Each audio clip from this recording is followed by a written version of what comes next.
Disruption in water cycle. Water cycle क्या होता है? इसको हम लोग हाइड्रोलॉजिकल साइकिल भी कहते हैं।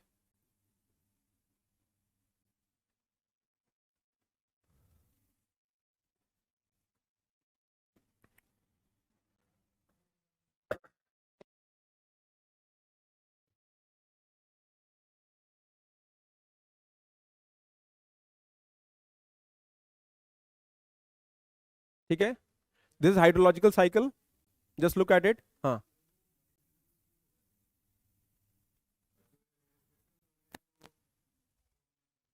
नहीं नहीं, जो भी सामान आएगा उस पर नजर रखेंगे, that's all. We will put this in the monitoring list, हम उसको देखेंगे कितना आया क्या आया। We will just put in the monitoring list. उस पर कुछ रेगुलेशन।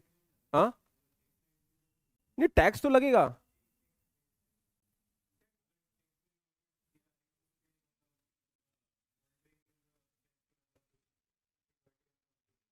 नहीं, अगर सिक्योरिटी कंसर्न रहेगा तो आउटराइटली गवर्नमेंट बैन भी कर सकती है।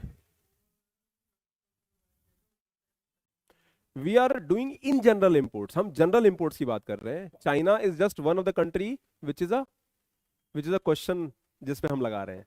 ठीक है ना, इंपोर्ट तो बहुत जगह से हो रहा है। हम लोग साउथ कोरिया से भी कर रहे हैं, ताइवान से भी कर रहे हैं, we are doing it from Japan also. IT hardware imports बाहर से भी तो आते हैं। But China is a major leader, China is a major leader. चलिए, ये वाटर साइकिल है, just look at it. Water cycle, ocean से इवेपोरेशन हुआ, क्लाउड फॉर्मेशन हुआ, रेनफॉल हुआ। ऑल्सो नॉर्मली इवेपोरेशन होता है, रेनफॉल होता है। दिस वाटर का जो सर्कुलेशन होता है, दिस कॉल वाटर साइकिल। आपके जो माउंटेन्स या ग्लेशियर्स होते हैं, दे गेट हैवी स्नोफॉल और ग्लेशियर्स बनते हैं। देन वहां पर एक पीरियोडिकली मेल्टिंग होता है as as the season changes, and the river comes out from there. तो ये जो पूरा साइकिल है, इसको बोलते हैं hydrological cycle. what has happened in the recent time that India, or for that matter the whole world, specially जो tropical region है भारत वर्ल्ड के, ट्रॉपिकल रीजन मतलब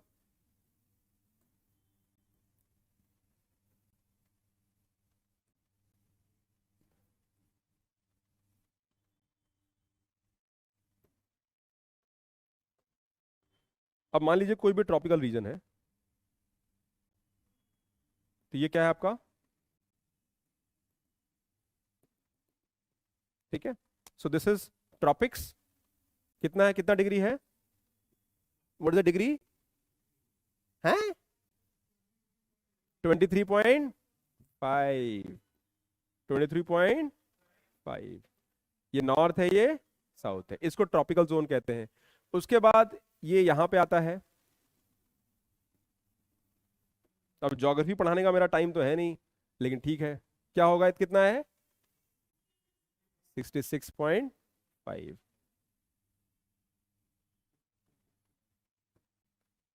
तो ये जो आपका हो गया, ये हो गया ट्रॉपिक्स।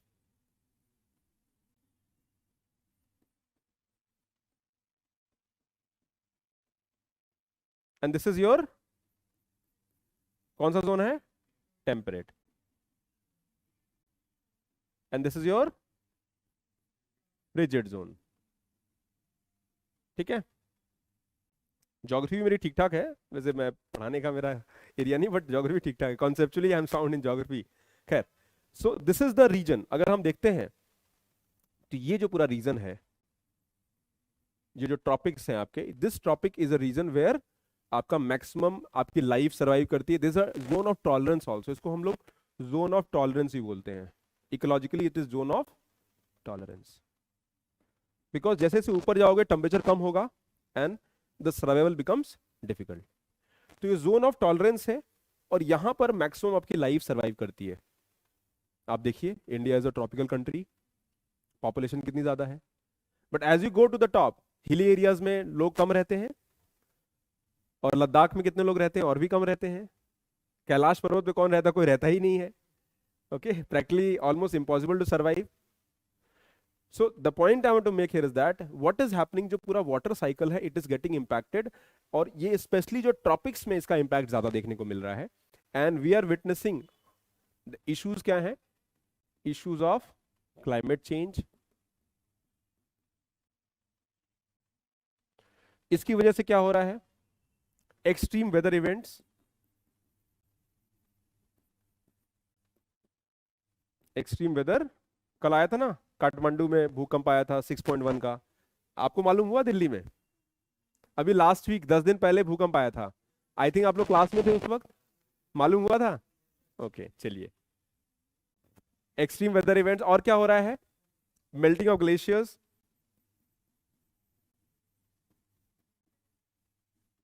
और क्या हो रहा है?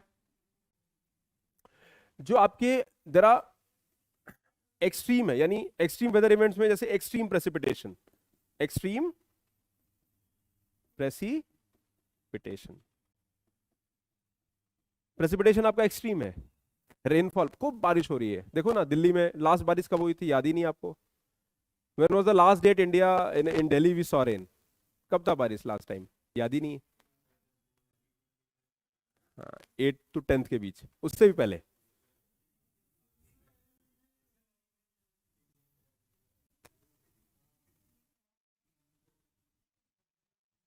चलिए ठीक है ठीक है। और क्या हो रहा है? So because of the climate change we are witnessing there is a disruption in the water cycle. कहीं रेनफॉल बहुत ज्यादा हो रही, कहीं कम हो रही है, and this is a global phenomena, it is not a phenomena only in the country, it is a phenomena the whole world is witnessing. और उसका सबसे बड़ा फैक्टर क्लाइमेट चेंज है। और इसमें जो if you see the world wide effect,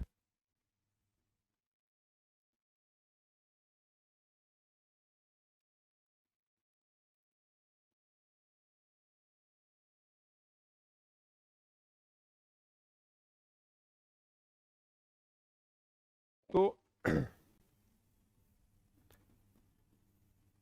heat waves,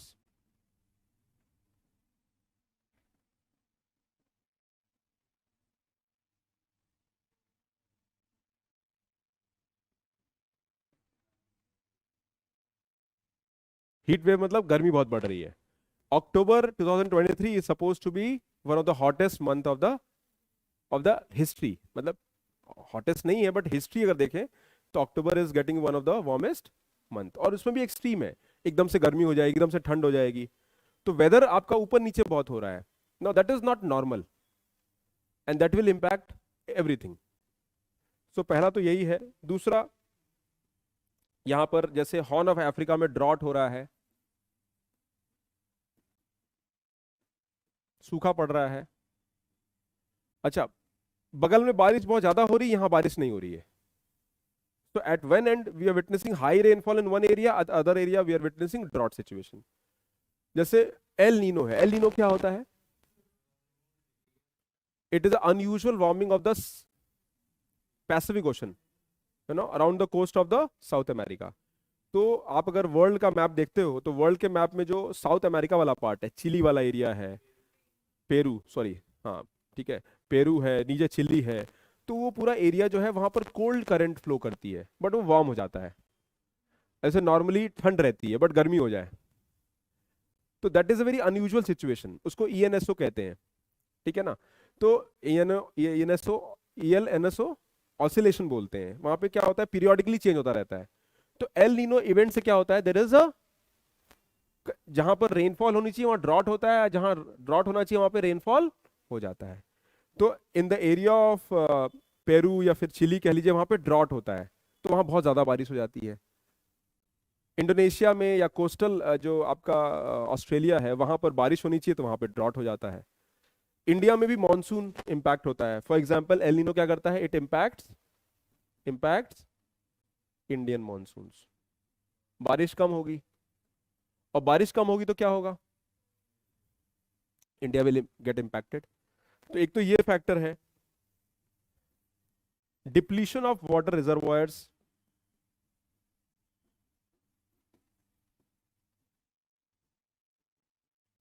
जो आपके वाटर रिजर्वॉयर हैं वो क्या हो रहे हैं, डिप्लीट हो रहे हैं, कम हो रहे हैं। And as per the data, अगर आप देखोगे डेटा क्या कहता है, that 60% are below average.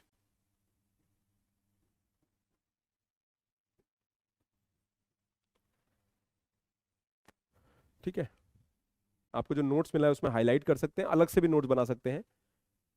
In fact जो मैंने क्लास में लिखवा दिया वही आप पढ़ सकते हैं। इस बार मैंने और समराइज करके दिया है और शॉर्ट दिया है, so that you can focus entirely on the points. Points tip पे होना चाहिए। कोई सवाल पूछे, आप एक पिक्चर बनाओ, 4 पॉइंट आपके दिमाग में हो, उसको लिख दीजिए, समझा दीजिए अपने शब्दों में। That is the key. So what we are witnessing, there is a world wide impact and this is because of disruption in water cycle.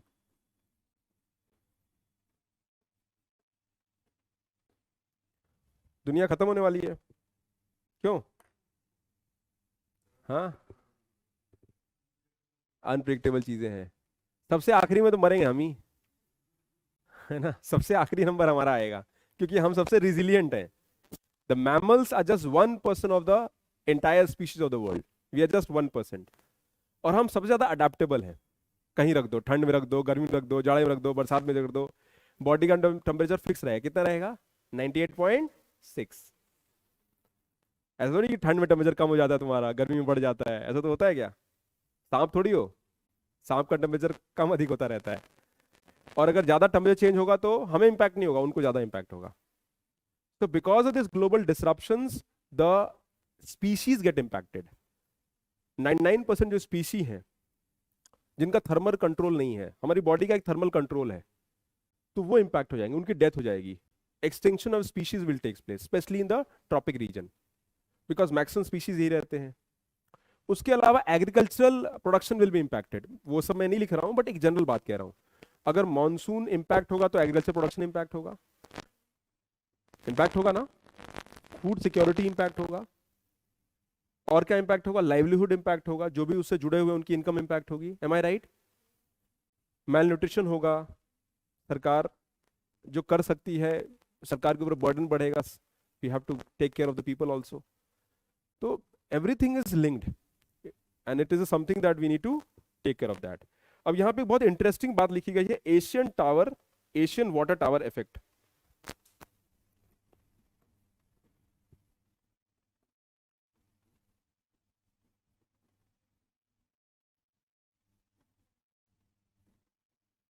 अच्छा, मुझे एक बात बताइए, व्हाट इज पामीर नॉट?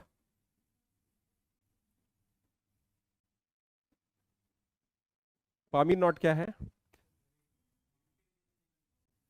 कहां से, कहां पर है पामीर नॉट ये? हाँ, कहां से शुरू होता है? जस्ट अबव माउंट, हमारे जो माउंटेन रेंजेस हैं, हिमालयाज या काराकोरम रेंजेस, उसी के ऊपर। Okay, this is Pamir not, और यहां से आपका हिमालयाज, काराकोरम, फिर ऐसे ऐसे, फिर इधर। ओके, सो दिस, ये जो पामीर नॉट है, जैसे ये हिमालयाज है, इसको क्या बोलते हैं? Roof of the world. तो जो हमारा पामीर नॉट है, वहां से आपकी मैक्सिमम माउंटेन रेंजेस निकलती हैं। Now this Pamir knot is also the of source of what? Source of Asian water tower.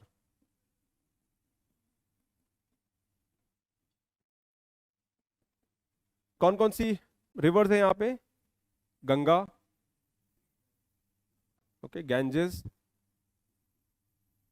Indus river system, Brahmaputra, Mekong, Amu Darya. तो ये सारी रिवर जो है कहां से निकलती हैं? दिस एशियन टावर जो एरिया है, माउंटेन रेंजेस एक्सटेंसिव, ये जो माउंटेन रेंजेस हैं,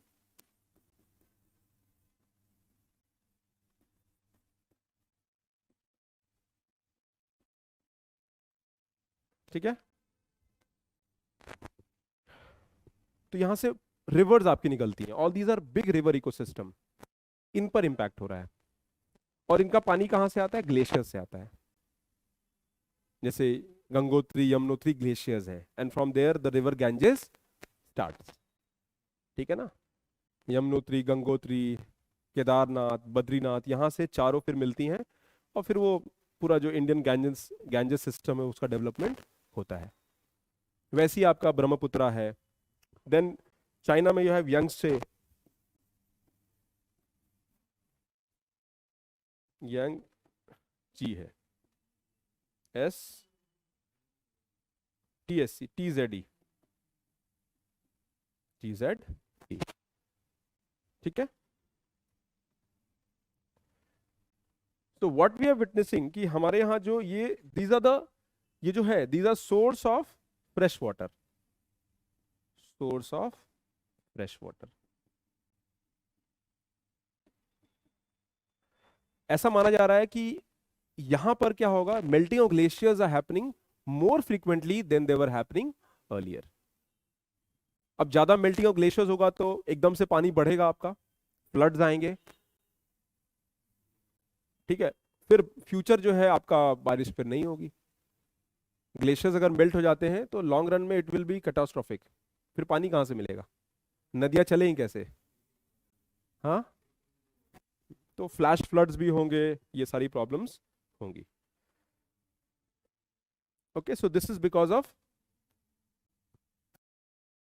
डिसरप्शन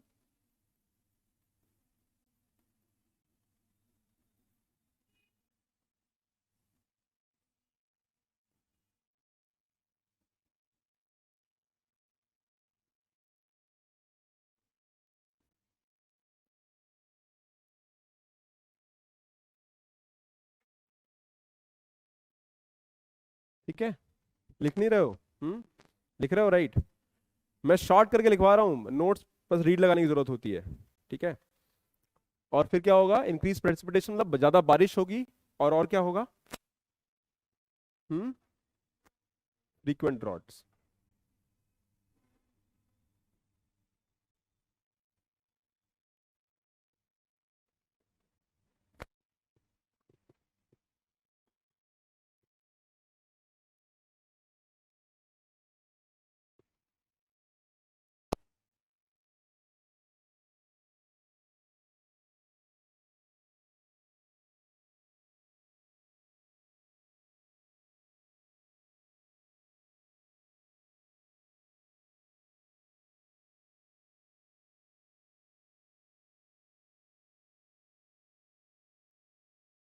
ओके,